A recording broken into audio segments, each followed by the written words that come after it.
just can't be in the mood for a steak, in the mood for a fillet. I just can't be in the mood for something very refined. I gotta be hungry, you know, if I like to kill it and then eat it. See, so you see what I mean? So please think about that when you think of these people who are killing unnecessarily. Or they're killing, and then how much goes to waste? You see, they're not really engaging in this process that we've been looking at that's detached. You see, they're detached from it. You know, that's why my uncle Lehigh was so horrified when he went to Albertsons. He was overwhelmed by the detachment. He just couldn't understand it. Just couldn't, the massiveness of it. And I told him he hadn't seen anything. There's cost. Right? And the factories, right? Yeah. And the warehouses. He hadn't seen anything. If he thought Albertsons was overwhelming. You see, this again, you know, this. So yeah, it's meat, and it isn't meat. Yeah, dolphin is meat, and it isn't meat. You know, if you're starving and you're hungry, then it's meat. And you become part of that, completing that process.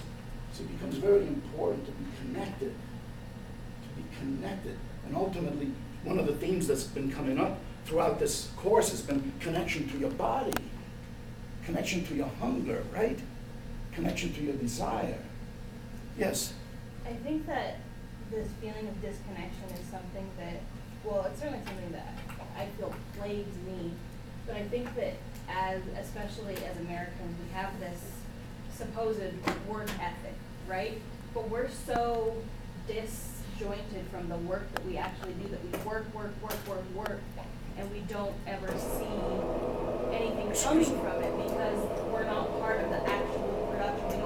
We're not part of that full cycle. And so we just expect things to happen. So I work, and then I get money, and then I can go get this thing, so something happens to me.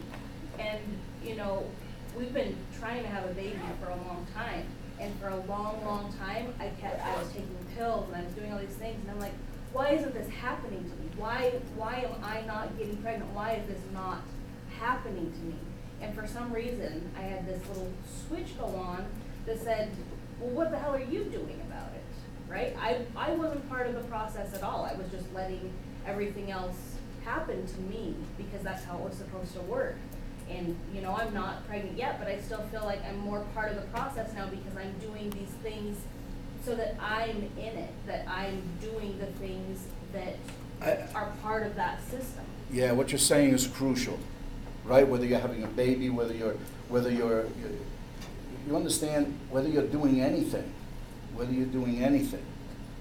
you know, to have that connection and to see the process through, right? And not to break it up, Yes and then yes.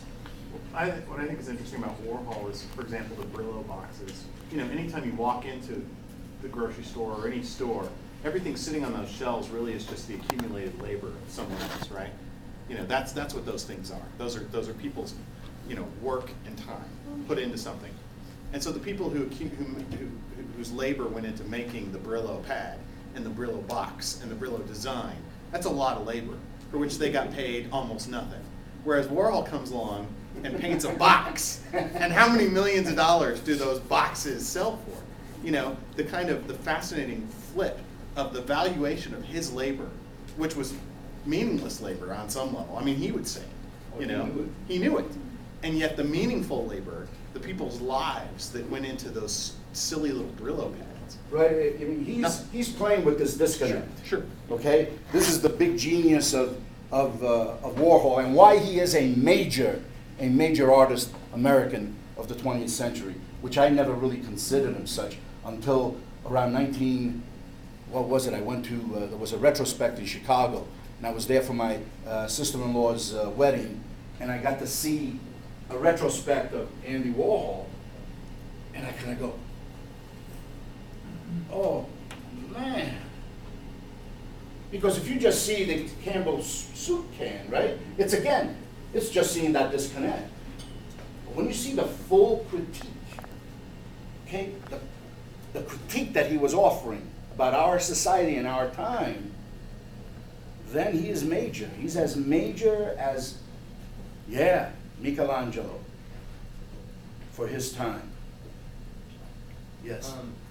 Regarding, you guys said like we've always killed animals, that's kind of the way it is. I think there's a difference now in society, especially with the disconnect, where if you ask somebody who's a vegetarian, you know, where their food came from, they really want to know. Because if you went and visited, you'd be walking through an organic garden or something, as opposed to a slaughterhouse with 7 billion animals being killed every year. So, I mean, it's funny that if you talk to some people, like a vegetarian or somebody that eats organic, they want to know every process of where their food comes from. But if you talk to the average person, they don't want to hear anything about it. And that's a pretty big... Yeah, I have some vegan buddies, you know. Where did that come from? I go, listen, man, it's all about Adam and Eve. It all goes back to Adam and Eve, the apple. It all goes back to Adam and Eve, the apple and the snake. It all goes back to Adam and Eve, the apple and the snake and the tree. It all goes back to Adam and Eve, the apple and the snake and the tree and the garden and the big man watching over you. It all goes back to Adam and Eve. It all goes back to being essentially human and not being able to, and not even wanting to don a fig leaf. People know this too. You ask somebody that's eating meat from the lunchroom, say, where do you think that came from? And they'll instantly get defensive and mad and say, I don't want to think about it, don't even talk to me while I'm eating. You've brought too much consciousness about this whole thing, right? You know, so I go to my friend calls me up and says, listen, we got a lot of chickens over here and we're going to kill them, and if you want some, you know, you can come over and get some chickens. And this is out in Payson, and so my mother, I told my mother about this, and she goes, oh wow, you know, that's wonderful. You know, so we went out there together and we saw these guys chopping their heads off, you know, and stuff like that, and so she goes, wow, these kind of barbaric.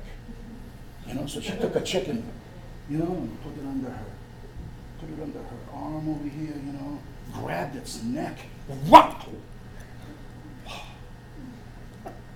Dead. That's a good way. On the spot. See? She knows how to kill chickens. Yeah. And I'm looking at her. Because the last time she did this, I was like 4 years old in the old country. You know, and I'm looking at her. This is my mama.